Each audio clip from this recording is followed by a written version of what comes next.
Good afternoon, and thank you so much for joining us here on this extended stream of This Is Now. I'm Dylan Ancheta in the HNN Digital Center. For 23 years, Albert Ian Schweitzer sat in prison for the murder of Dana Ireland, but recently new evidence came to light and he was exonerated of the crime and found to be not responsible or any way involved. Our Lynn Kawano has been following this story and filed this report. Everyone here agreed what happened 23 years ago was an injustice, not just for the Schweitzer family, but for the family of Dana Ireland. Albert Ian Schweitzer is now a free man. Judge Peter Kubota, in an historic ruling today, agreed that all the new evidence, especially DNA evidence collected because of improved technology, proves that Schweitzer did not assault and murder Dana Ireland in 1991. Schweitzer was able to embrace family after the reunion. It's been decades since he saw his mother, father, and other loved ones. It was an emotional reunion in court. Just grateful, very thankful. Give glory to all God Almighty, my Lord and Savior. Thank you for blessing me and my team, my family, and thank you to the judge for doing being an honorable judge, and the prosecutors for doing the honorable thing and restoring honor in that court system. This has been the first time in the state of Hawaii where there's been a conviction integrity process to where the prosecutors, I'm talking about the entire state, has sat down with the defense and our Innocence Project, worked together to work cooperatively to find out who actually did this, to seek justice. The case was dismissed without prejudice. The prosecutor, though, did not dispute the new DNA evidence in court and in a statement said they are committed to finding the one man whose DNA litters the crime scene evidence. Schweitzer's brother, Sean, was also convicted of the crime. His attorney says they will work next to get him exonerated, too. At the Hilo Courthouse, I'm Lynn Kawano, Hawaii News Now. Now, earlier today, Schweitzer joined us on Hawaii News Now Sunrise to talk a little bit more about the last 23 years and what got him through the difficult times. Albert, first of all, congratulations. Thank you. How has this last week been? The last week's been great. The public has been great. You know, I've been moving about in the community a little bit and all positive. People coming up to me, you know, saying they always knew I was innocent and they've been praying for me, and so people I don't even know, you know, so very, very thankful for that. Was it a tough transition at all after spending decades in prison? Absolutely. Yeah. It's still tough, you know. What's tough about it? Everything's changed, you know, and definitely got older, and so I'm just taking it one day at a time. Can you take us back? Because our understanding is that you weren't even here. You were in Saguaro, you were in Arizona being held. Yes. And you had no idea that this was all going to go down. I didn't. I was in quarantine at the time and scheduled for a Zoom call. So I thought I was going to, you know, be on the hearing on a Zoom call. Walk us through that night and what happened and what your mindset was that night in prison. Well, I was already in quarantine for 10 days, so that night was just another night, you know. I knew the hearing was coming up the next day, so I was ready. You know, I had, my team was ready, you know, we had everything ready. Yeah. Prison itself must be incredibly hard. Yes. But to be there for 20 years knowing that you didn't do it and knowing that the public thinks you did. Right. So what got you through those 2 decades?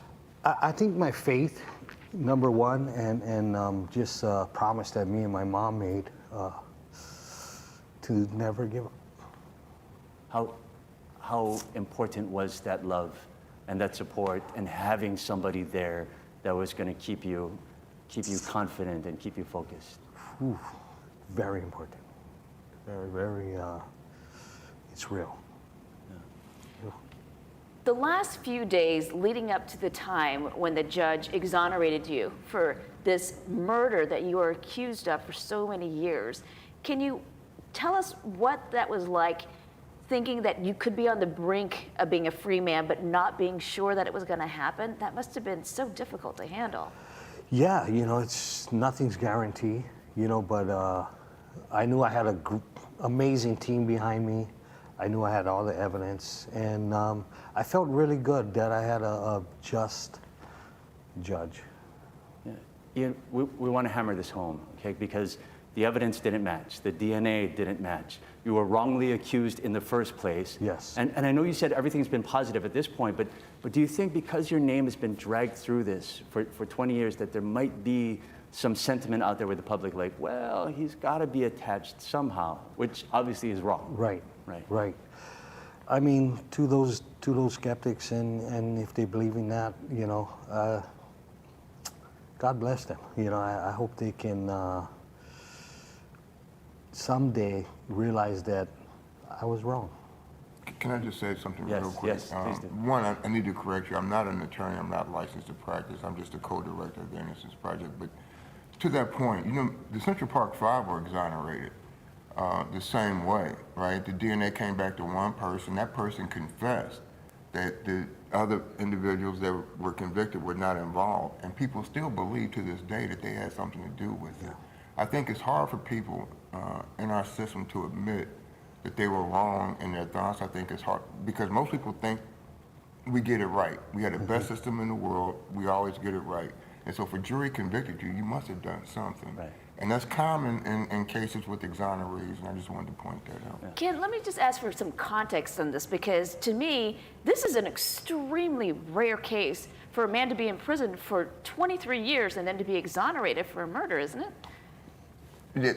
We don't see so we have several dozen cases that we're still working on now that are similar to Ian's, but it's not widespread in Hawaii. But it's not unusual, right? Thank God for DNA, because DNA definitely shows, right, that someone else did it and the perpetrator's still out there. And the sad thing about it is when that happens, you re-victimize the victim, you create new victims, right, the defendant and his family, and the perpetrator's still out there committing crimes. Yes. Ian, the judge told you that you had a couple ways to go with this, but he warned you about being angry, which to us sounds silly. It's like, how can you not be angry? They just took away 20 years of your life. How have you been able to do that? You seem so calm about this. You know, I got to give it to God, you know, and just give him all glory, you know. But it's easy to go run on that emotion, you know, so I refuse not to, you know. Yeah. 25 years of my life is half my life, and it's gone. It's been taken away. Yeah. Are there certain goals that you have now that you've only had a week, I know, out of Saguaro prison, hasn't been very long, but are there certain things that you feel like you want to accomplish now that you're a free man? That's a hard question. Yeah. It seems easy, but it's hard, you know. So I'm just gonna take it day at a time and enjoy life, enjoy freedom. It tastes good. We're back now with Albert Ian Schweitzer, who spent 23 years in prison for a murder he did not commit and had nothing to do with. He's in our studios this morning with Ken Lawson of the Hawaii Innocence Project, which played a huge role in securing his freedom. And I want to ask you, Ken, about what it was like flying to Hawaii Island to bring Ian back to Oahu. Can you walk us through that? Well, you know, Ian's been away for 24 years, and we brought a lot of resources to the Big Island after he was set free. Because unlike people that are guilty, when an innocent person gets out of prison, there are no resources for them. So we brought a social worker over and everything to help him get adjusted. But he called me on Saturday, I think it was, and everybody was going, the lawyers were leaving, going back to New York, going back to Oahu. And he said, he was crying. He said, all my support is leaving. And I'm scared. So we was trying to get him some ID, and we found out that he may not be able to fly back with paper, with the state ID and paper. And so I flew over yesterday to meet him. I took the 6 o'clock flight over from Oahu to Hilo to meet him to make sure that he could get through TSA. Okay, and I think really the point I'm trying to make is that it's good to see, you know, the footage of him being unhandcuffed and hugging his mom, but the public really doesn't know the trauma that this family has been through, and the trauma he's been through as a result of a wrongful conviction.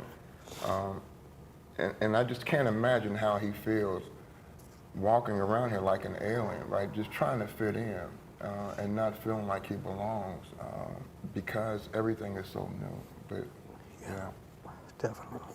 Does that sum up how you were feeling? Yeah, definitely scared, You feel like an alien? Phew, like a child alien. Yeah? Because everything's changed and yeah, Because now you're resetting. You're starting all over. Absolutely. And so much has changed in that time. What are your goals now? What are you looking to do? Finding a job? How difficult is this whole process? I'm not even trying to find a job right now. I'm having a hard time just talking to you guys, and just my emotions, my mental state of just reality, Am I able to work? Yes, but mentally, 1 week ago I was in a cell. I think the distance and the length, 25 years, 24 years it took a toll a little bit, Ken made the point in saying that there are no services available to you once you were exonerated by the judge that maybe some other prisoners would have. And I wanted to ask you just about breaking it down for us, because we're not talking about, I think people focus on you being freed as opposed to what you're saying, which is very basics that we often take for granted, like Yes. trying to get an ID, right? Yes. Which is what Ken was talking about, getting you through TSA was difficult. Right. Were you able to do that? Yeah, We were able to Yeah. do that. Bank accounts, setting up some sort of credit for you, right? that was hard. We had to call Rick Freed, Mr. who's my Freed. co-director of the Innocence Project, and Rick Freed contacted First Hawaiian Bank, and we went down there yesterday, and they were kind enough to let him open a bank account because the other banks wouldn't. I couldn't open it on the Big Island. Yeah. Well, that said, and I want to be careful with how I phrase this, but it seems to us that you're owed something, right? You lost so much. So are you going to seek compensation? Well, the law students at the Innocence Project yesterday set up a GoFundMe account because we had to buy us clothes. Again, going to your point, when other inmates get out, they're given like a clothing allowance and stuff like that. So we had to buy us clothes. I had to check him into a hotel room because he didn't have ID. So they set up a GoFundMe account for him, and there's a compensation statute here in Hawaii, and your news did a story on it. Lynn did a story on it the other day, which is really good. But he's going to talk to his legal team about that. But right now, it's just... Right now, I got nothing, and just, that's why, like, you plan on going to work, is like, Can you tell us what it's been like for you and your family members who have watched you go through this process, from being falsely accused, being put in prison, putting an innocent man in prison, to now and watching you face these new challenges, even Right. today? I think my family faced challenges themselves with their son or dad or uncle being locked up for something they didn't do. So the whole family suffered. Yeah. And there's a Tremendous. lot of trauma because his mom called me several times yesterday. Is he okay? Where is he at? Right? Yes. Are you looking after him? Even late last night. Oh yeah, yeah. And she never wavered? She never lost faith in you? No, when this first went down, we made a promise to each other to never stop fighting. Well, how about this? Because, and you mentioned it a little bit last time, and how important that was to have people that were your rocks, and that Yes. you could lean on. And you see Ken over here getting choked up. He's not even blood, but he's willing to go this far to help you get out of jail. How important is that to you? How does that make you feel that you had so many people that had your back and that were at your side this entire time for the past 20 years or so? Sitting in a cell, I prayed for that. I prayed God put the right people in my life, and He answered my prayers. Is there anything else that you want to tell us that maybe we didn't ask about you and this whole process for you? No, I don't know. I'm just taking it one day at a time. It's a good question. There's a lot you didn't ask, and there's a lot to be said, and it'll all surface. You know, just if you can keep this story going, and you know. I think one good thing about the story is just the system that put him in prison wrongfully, and it's not the same system that let him out. The prosecutors were different. They cooperated with the legal team, shared information, agreed on certain things. The judge listened to his side of the story.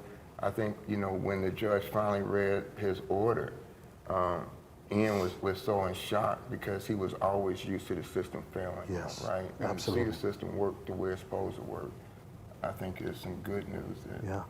Well, one of the things we had heard as well was that while you were in prison, part of getting through this was prayer, obviously, and talking to Dana Ireland herself, and maybe seeking some guidance there. Or do you feel like her spirit helped in this whole process?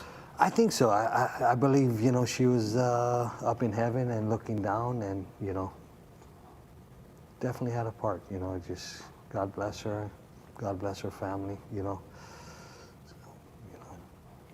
Well, we'll be keeping in touch with you as you go through this process, but we want to thank you for spending this time with us, you and Ken. Thank you for being here this morning. Thank you. Yes. Thank you. Yes, thank you. All right, by the way, Ian is going to be part of the Hawaii Innocence Project, which is holding a fundraiser tonight called Fight for Freedom. It's going to feature Ian and also Amanda Knox, who spent 4 years in an Italian prison, well publicized for a murder that she did not commit. So this starts at 6 o'clock tonight, Cafe Julia at the YWCA's downtown location.